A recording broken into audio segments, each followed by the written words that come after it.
नमस्ते दोस्तों, आज हम एक बहुत इंपॉर्टेंट टॉपिक के बारे में बात करेंगे कि माँ के अंदर क्या क्या बदलाव होता है। यूजुअली जब आपकी डिलीवरी हो जाती है तो सब आपको सलाह देते हैं कि बच्चे का क्या ध्यान रखना है, उसकी केयर कैसे करनी है, उसको क्या खिलाना पिलाना है, सिर्फ दूध पिलाना है, कैसे नहलाना है, कैसे बर्पिंग करानी है। पर कोई आपको ये नहीं बताता कि आपकी बॉडी में क्या क्या चेंजेस हो सकते हैं, आपको उससे कैसे ओवरकम करना है। तो आइए आज हम इस बहुत ही इंपॉर्टेंट टॉपिक के बारे में बात करेंगे। मैं डॉक्टर मोदिता जैन, एक high risk pregnancy consultant, laparoscopic surgeon and cosmetic gynaecologist. तो सबसे पहले आज हम बात करते हैं कि डिलीवरी के होने के बाद ब्लीडिंग कैसे रहती है। अगर आपकी डिलीवरी नॉर्मल हुई है या सिजेरियन हुआ है, दोनों कंडीशंस में आपको ब्लीडिंग हो रही होती है। नॉर्मल डिलीवरी के बाद ब्लीडिंग ज्यादा होती है, सिजेरियन के बाद ब्लीडिंग जो है वो थोड़ी सी कम होती है, क्योंकि जब आपका ऑपरेशन हो रहा होता है तब उसके अंदर की जो गंदगी है, जिसे नॉर्मल लैंग्वेज में गंदगी कहते हैं, और डॉक्टरी भाषा में जो अंदर में प्लेजेंटा से जुड़ी हुई चीजें रहती है, फ्लूइड रहता है, बच्चे से आसपास चिपकी हुई मेम्ब्रेन्स रहती है, उसको डिलीवरी के समय ही, सिजेरियन के समय ही क्लीन कर दिया जाता है। इसीलिए ऑपरेशन की डिलीवरी के बाद ये ब्लीडिंग कम हो जाती है, बट नॉर्मल डिलीवरी के बाद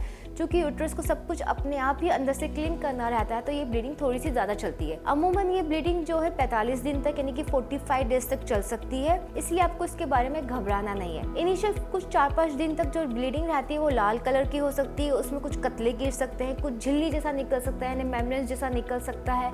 इसका कलर यूजुअली रेड रहता है, इसे हम लोकिया रूबरा कहते हैं। लोकिया एक नॉर्मल टर्म है जो हम डॉक्टर्स यूज करते हैं, जो कि डिलीवरी के होने के बाद की ब्लीडिंग को कहते हैं। उसके बाद 4 से 5 दिन के बाद इसका कलर धीरे धीरे ब्राउनिश एंड पिंकिश हो जाता है। इसमें भी आपको घबराने की ज़रूरत नहीं है। ब्राउनिश और पिंकिश होने के बाद इसका कलर जो रहता है वो वाइट हो जाता है, जिसे हम लोकिया एल्बा कहने लग जाते हैं। तो ये ब्लीडिंग यूजुअली 45 डेज तक होती है, इसमें आपको घबराना नहीं चाहिए, ये एक नॉर्मल चीज़ होती है। इसमें आपको बस अपना हाइजीन मेंटेन करके रखना चाहिए। इसके बाद हम बात करते तो हम हेयर ग्रोथ से बड़े खुश हो रहे होते कि हमारे बाल तो देखो खराब नहीं हुए, अच्छे हो गए, थिक हो गए, मोटे हैं, शाइनी है। पर जैसे ही आपकी डिलीवरी होती है तो आपको लगता है कि भैया ये क्या हो रहा है, हमारा हेयर लॉस हो रहा है ना। तो ये हेयर लॉस क्या होता है, एस्ट्रोजन की डेफिशिएंसी के कारण होने लग जाता है। तो घबराइए नहीं, ये यूजुअली जो हेयर लॉस रहता है वो 3 to 6 वीक्स तक रहता है, उसके बाद ये हेयर लॉस ठीक होना शुरू हो जाता है। तो इसके लिए आप अपने natural home based remedies use कर सकते हैं। इसके अलावा आपको परेशान होने की जरूरत नहीं है, क्योंकि आपकी डाइट न्यूट्रिशियस रहती है डिलीवरी के बाद, तो ये अपने आप 3 to 6 वीक्स के बाद आपके हेयर लॉस जो है इम्प्रूव हो जाएंगे। थर्ड थिंग होती है, आपको कभी भी गर्मी लगने लग जाती है, कभी भी पसीना आने लग जाता है। लोग कहते हैं कि बच्चे को गर्म रखना है, पर आपको गर्मी सहन नहीं हो रही होती, आपको लगता है पंखा चालू हो जाए, एसी चालू हो जाए, क्योंकि आप सिर बांध के बैठे हैं, कान बांध के बैठे हैं, हाथ पैर में ग्लव्स पहन के बैठे हैं, क्योंकि ये सब नेचुरल घर की इंडियन कल्चर है। तो घर वाले आपको यूजुअली ऐसे बिठा के रखते हैं। तो डेफिनेटली हार्मोनल चेंजेस के कारण जो होता है स्वेटिंग ज़्यादा हो जाती है, क्योंकि आपकी बॉडी में बहुत सारा फ्लूइड एक्यूमुलेशन होता है। आपका हार्ट रेट बढ़ता है, आपका कार्डियक आउटपुट बढ़ता है, आपका एक्स्ट्रा सेलुलर मतलब कि बॉडी की जो थर्ड स्पेस रहती है उसके अंदर फ्लूइड ज़्यादा हो जाता है, जो धीरे धीरे लॉस करता है। जब ये धीरे धीरे लॉस होता है तब आपको स्वेटिंग एंड गर्मी ज़्यादा लगती है। तो जब आपको स्वेटिंग एंड गर्मी ज़्यादा लगती है तो आप अपने बेबी को कहीं थोड़ा सा अपने से दूर रख सकते हैं, या अपने फैमिली मेम्बर्स की हेल्प से उसको अलग कमरे में रख सकते हैं, और जब आपको लगे तब आप पंखे की हवा ले सकते हैं, थोड़ी देर एसी ऑन कर सकते हैं। या अगर आपको लगता है कि बेबी आपके पास ही रहना चाहिए, आपके पास कोई हेल्पिंग हैंड नहीं है, तो छोटी बेबी की मच्छरदानी आती है, आप उसको बेबी के ऊपर रख सकते हैं एंड उसके ऊपर एक बेडशीट ढक सकते हैं और साइड से बेबी को ओपन रख सकते हैं। तो इससे बेबी को डायरेक्ट हवा नहीं लगती है एंड आप हवा के अंदर रह सकते हैं। आप हवा के अंदर डेफिनेटली रह सकते हैं, एसी की हवा ले सकते हैं, वो आपको हार्मफुल नहीं है आपके लिए।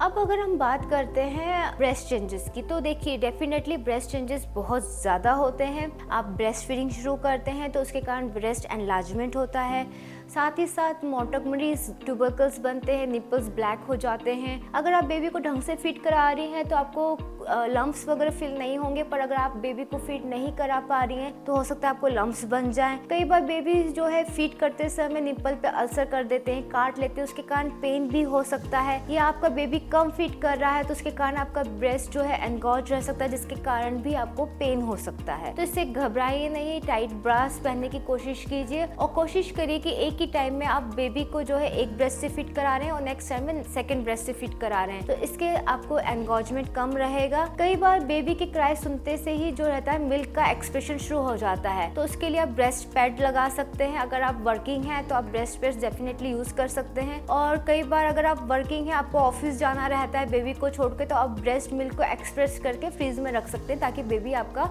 एक्सप्रेस्ड मिल्क यूज कर सके। इसके बाद हम बात करते हैं इमोशनल चेंजेस की, मूड अनस्टेबिलिटी की। क्योंकि आप नई नई माँ बनी है, हार्मोनल चेंजेस इतने सारे हो रहे होते हैं, कुछ रेस्ट्रिक्शंस हो रहे होते हैं, सब कोई बेबी की केयर के बारे में बोल रहा होता है, आपके ऊपर किसी का ध्यान नहीं रहता है। तब आपके जो इमोशंस होते हैं वो ज्यादा उभर कर आने लगते हैं। आप कभी भी रोने लग जाती हैं, कभी भी बेबी क्राई करता है तो आपको लगता है कि आपने कहीं कुछ गड़बड़ तो नहीं कर दी है। This is very normal thing, ये सब चीजें नॉर्मल है, ये सब चीजें होती रहती हैं। आपको पॉजिटिव फैमिली एनवायरनमेंट में रहना रहता है। कभी भी आप ये मत सोचिए कि आप फेलियर है एज मदर, नहीं, आप इम्प्रूव कर रहे हैं, आप धीरे धीरे अपने बेबी के साथ खुद ग्रो कर रहे हैं एज मदर। तो ये चीज जो रहती है पॉजिटिव एनफोर्समेंट के साथ आती है, बट यस इसमें फैमिली सपोर्ट की बहुत जरूरत पड़ती है। इसके बाद अगर हम बात करते हैं तो हमारी बॉडी में बॉडी एक्स, यानी कि कभी भी हाथ दुख रहा है, पेट दुख रहा है, पाँव दुख रहा है, कमर दुख रही है, तो ये बड़ी नॉर्मल चीजें हैं। क्योंकि क्या होता है कि जैसे ही हमारी प्रेगनेंसी फुल टर्म पे जाती है तो हमारे सारे बॉडी के लिगामेंट्स, मसल्स जो हैं वो एनलार्ज होते हैं, यानी कि उनकी हाइपरट्रॉफी होती है। साथ ही साथ कई बार हाइपरप्लेजिया होता है, यानी कि मसल्स भी बढ़ते हैं, उनका एनलार्जमेंट भी होता है। तो जैसे ही आपकी डिलीवरी होती है वो सब चीजें जो रहती है कॉन्ट्रैक्ट होती हैं और वापस अपनी ओरिजिनल स्टेट में आने की कोशिश करती है। तो उसके कारण कई बार जो रहता है हमारी बॉडी में एक्स रहते हैं, या फिर पेट में दुख रहा होता है, पेट में ऐसा लगता है कि कुछ हार्ड हो गया है, फिर सॉफ्ट हो जाता है। तो यूट्रस जो है अपनी वापस इन्वोल्यूशन की स्टेज पे, यानी कि पुरानी डिलीवरी के पहले की स्टेज में जाने की कोशिश कर रहा होता है। ये सब चीजें जो रहती है 3 to 6 वीक्स के दौरान सब कुछ नॉर्मलाइज हो जाती है।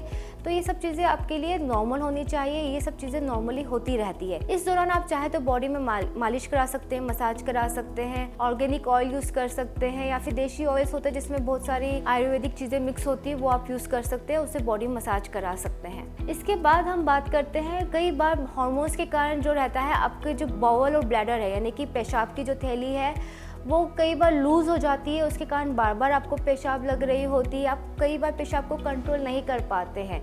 यूजुअली नॉर्मल डिलीवरी में ये चीज़ें ज़्यादा होती हैं, तो इस समय आपको कीगल्स एक्सरसाइज करनी चाहिए। पुराने ज़माने में जो धुनी देते थे वो भी आप ले सकते हैं, क्योंकि वो एक तरीके से परफ्यूजन का काम करती हैं।